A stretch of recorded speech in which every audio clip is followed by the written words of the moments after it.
Are we alone in the universe? A very popular topic in the society is if ET exists or not.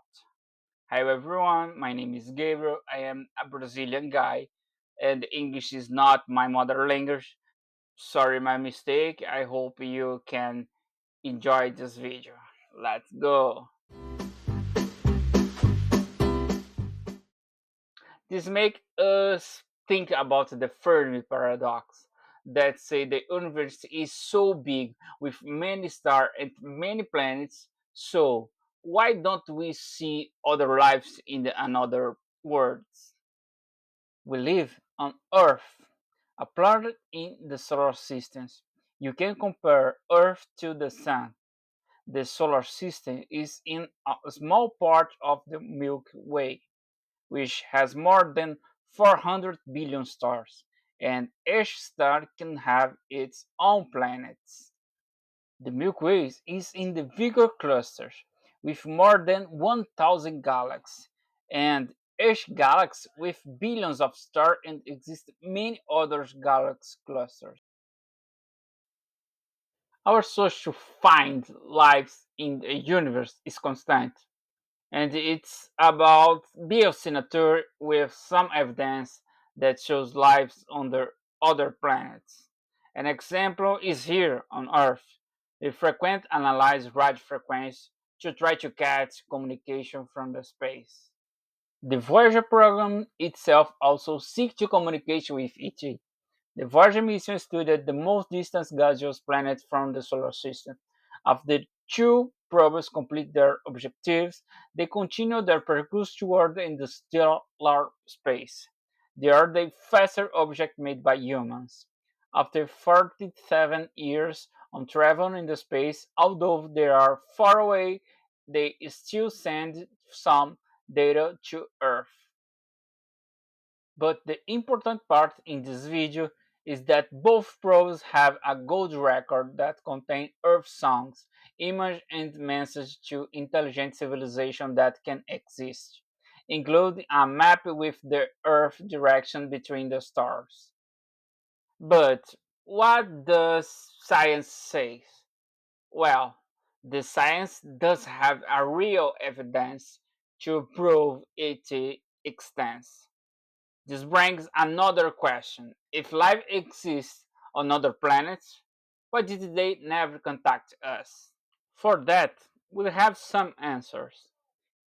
Maybe other civilizations don't have enough technology to travel to another planet, and neither do we. For example, sending men to Mars is a complicated and dangerous mission. If you think Mars is so near to the Earth, if you imagine to travel to a near star, it is 4 light years away.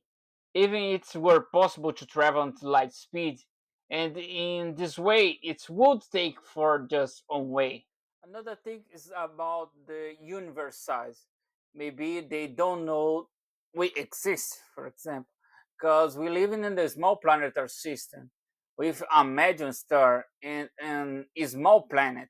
Other hypotheses can be that it's insignificant to talk to us once they don't need her source to, and we may be the intellectual inferior compared to them. So, since it doesn't make sense for us to send a probe into an anthill, or perhaps by what we call the black forest.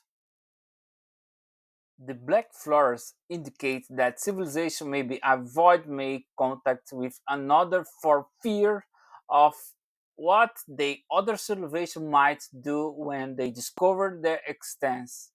When someone makes the first contact, they expose themselves and you never know what the other party's intention might be.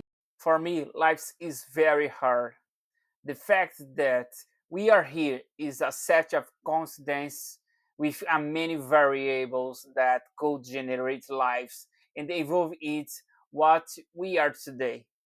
So for me, there is no way there can be life on another planet. At least not life as we know it. Let's talk about some indication that make us think that there is life on another planets. The WOW signal it was a radio signal captured by the project that searches for extraterrestrial lives. The signal lasts 72 seconds, which leads science to come up with the expression "whoa," which gave the signal its name. The signal was never repeated, and two discs and antenna were positioned the same direction to capture again. Evidence from people who claimed that they had contact with TT is considered conspiratorial. Since for science there is no evidence and it cannot be based solely on people's report and assumed as truth. Psychology study using hypnosis showed that several cases were actually traumas of the sexual violence. For example, a software in which the medium created a new reality so as not to consider it the facts. So, but like I said, I'm a Christian and I believe that there is no life out there, and the systems show that to have lives you need almost infinite variables.